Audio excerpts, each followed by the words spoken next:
कन्हैया ने किसी की नहीं सुनी और रथ में विराजमान होकर कन्हैया जाने लगे तो गोपियों ने अपने हृदय पर पत्थर रख लिया। सोचने लगे कि हमें छोड़ने में हमारे कन्हैया प्रसन्न रहते हैं, हमारा लाला कैसे भी प्रसन्न रहे, हमें छोड़कर प्रसन्न रहे, हमारे साथ रहकर प्रसन्न रहे, कैसे रहे पर प्रसन्न रहे। छोड़कर जाने लगे, गोपियां रोती रही।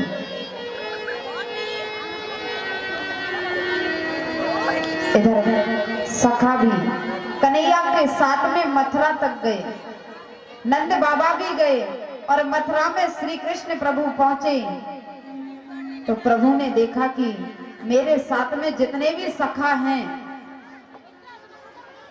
उनके पास पहनने के लिए वस्त्र नहीं थे।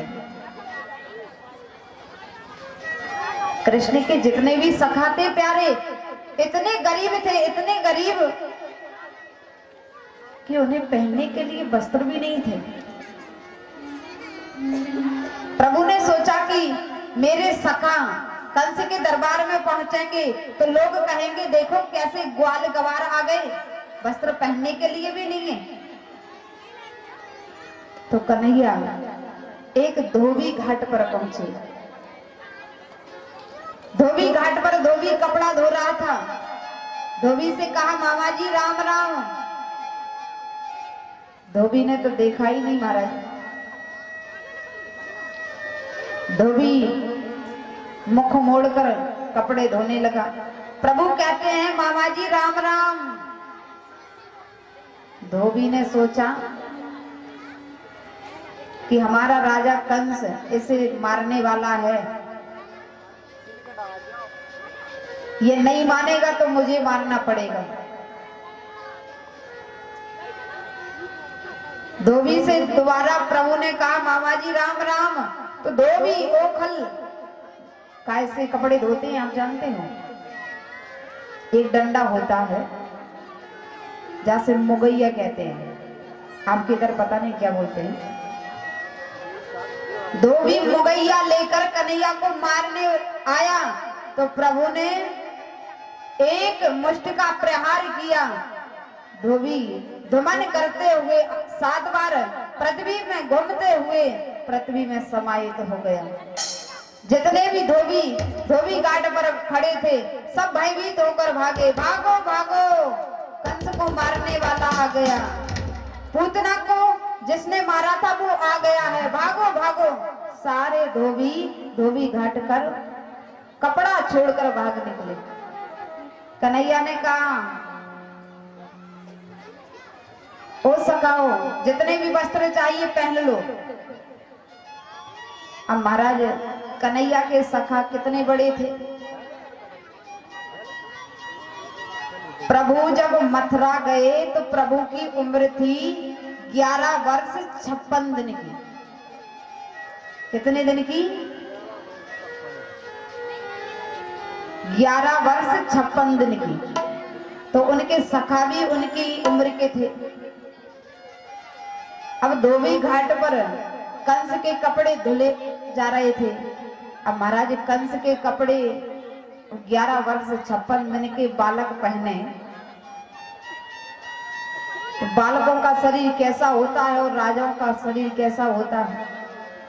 कन्हैया के सखाओं ने कन्हैया के आदेश से वस्त्र पहन तो लिए। महाराज इतने बड़े बड़े बाजूबंद पहनकर चले तो बिना झाड़ू के सड़क साफ हो रही है। बिना झाड़ू के सड़क साफ हो रही है। कन्हैया के सखा बोले कन्हैया ये वस्त्र तो मांगने जैसे लग रहे हैं। तो कन्हैया ने एक दर्जी की व्यवस्था की। दर्जी के घर जाकर प्रभु ने अपने सखा के अनुकूल वस्त्र फिट करवाए और सखाओं को वस्त्र पहनाए। इसके बाद प्रभु एक माली के घर गए जिनका नाम था सुदामा जी। मथुरा में भी एक सुदामा जी थे जो प्रभु के बहुत बड़े भक्त थे। माली के घर पहुंचकर प्रभु ने उनके द्वारा माला अर्पण लिया, सखाओं को पहनवाया। इसके बाद प्रभु मथुरा की गलियों में चलते हैं। इधर कंस ने सभी मथुरा वासियों को निर्देश कर दिया था कि कन्हैया आ रहा है, उसका स्वागत कोई नहीं करेगा। मथुरा वासी कहते हैं, अरे दारी के, तू मार्ग में जाकर स्वागत ना करने देगो तो हम छतन पर खड़े होकर, अटारियों पर खड़े होकर हम स्वागत करेंगे कन्हैया को। मथुरा वासी प्रभु का दर्शन करने के लिए इतने लालायित थे, इतने व्याकुल थे कि कन्हैया को मथुरा की गलियों में आना पड़ा। और रास्ते में एक ऐसी विचित्र स्त्री मिली जिसका नाम था त्रिविका। क्या नाम था? त्रिविका। लेकिन लोग उससे कुब्जा कहते थे। उसका नाम त्रिविका था, लेकिन वो स्त्री 3 जगह से टेढ़ी थी, इसलिए लोग उससे कुब्जा कहते थे। लेकिन मार्ग में वो स्त्री आ रही थी। उसी समय प्रभु भी उसी मार्ग से चल रहे थे जिस मार्ग से वो कुब्जा आ रही थी। प्रभु ने कुब्जा के हाथ में एक चंदन का कटोरा देखा और बोले, हे देवी, चंदन का कटोरा कहां लेकर जा रही हो? महाराज, कुब्जा ने जैसे ही इतनी मीठी स्वर में आवाज सुनी तो कुब्जा ने अपना घूंघट उठाया और प्रभु को देखकर कहती है, हे प्रभु, आज मेरा पहला दिन है जीवन का कि किसी ने मुझसे बात की है। लोग मुझसे बोलना पसंद नहीं करते हैं। आप कहां से आए हैं और आप मुझसे पूछ रहे हैं कि ये चंदन का कटोरा कहां ले जा रही है? प्रभु ने कहा, देवी, ये चंदन का कटोरा कहां लेकर जा रही हो? कुब्जा ने कहा कि ये चंदन का कटोरा मैं राजा कंस को देने जा रही हूं, क्योंकि मेरे हाथ से घिसा हुआ चंदन कंस को बहुत प्रिय लगता है। प्रभु कहते हैं, ये चंदन हमें लगा दोगी? कुब्जा और प्रसन्न हुई।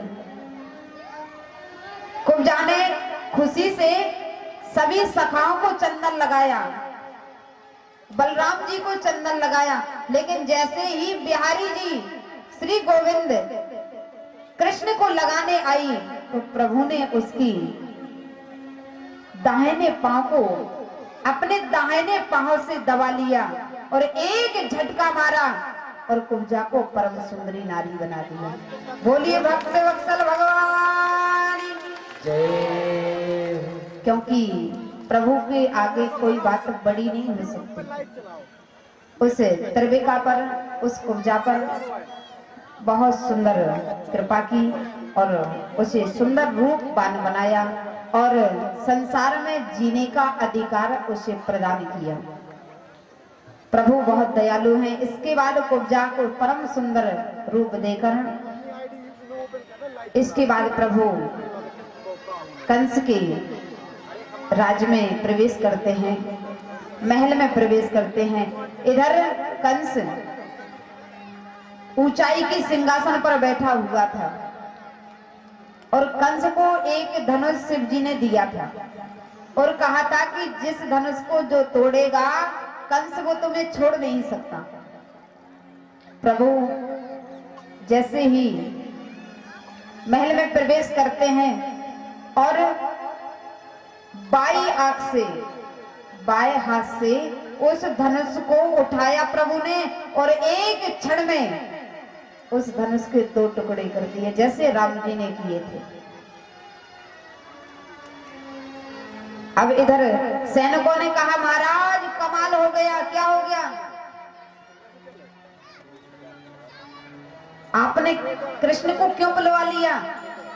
अरे उसने आपके धोबी को मार दिया, आपके माली से माला पहन ली, आपके दर्जी से वस्त्र सिलवा लिए और आपकी जो कुब्जा नारी थी उस कुब्जा से घिसा हुआ चंदन लगवा लिया और उसे सुंदर रूप दे दिया। और महाराज सबसे विचित्र बात यह है कि आपको शिव जी ने जो धनुष दिया था उसको भी उसने तोड़ दिया। अब महाराज कंस भयभीत सोचता है अब तो मेरे पास में ही आ गया है, अब मुझे मार डालेगा, भयभीत हो गया। इधर प्रभु आगे बढ़ते हैं। अब महाराज जैसे ही कंस ने गोविंद को देखा तो कंस को प्रभु एक काल के रूप में दिखाई दे रहे हैं और प्रभु के जितने भी सखा थे सब सखाओं को प्रभु एक मित्र जैसे दिखाई दे रहे थे।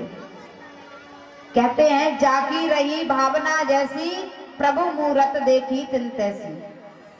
कंस को प्रभु काल के समान दिखाई दे रहे हैं और ब्राह्मणों को एक बालक दिखाई दे रहे हैं और ज्ञानियों को ब्रह्मा दिखाई दे रहे हैं और संतों को भगवान दिखाई दे रहे हैं। इस प्रकार जैसी जिसकी भावना थी वैसे ही प्रभु की मूरत दिखाई दी। और कहना है कि हमारे बीच वंदना स्टूडियो बेला के माध्यम से ये चैनल चल रहा है। कोई भी अपने मोबाइल में सर्च कर वंदना स्टूडियो के माध्यम से इस कथा को सुन सकता है। कहीं भी कैसे भी लेटे भी भोजन खाते भी हर परिस्थिति में घर बैठे देख सकते हैं। बोलिए बांके बिहारी लाल की जय।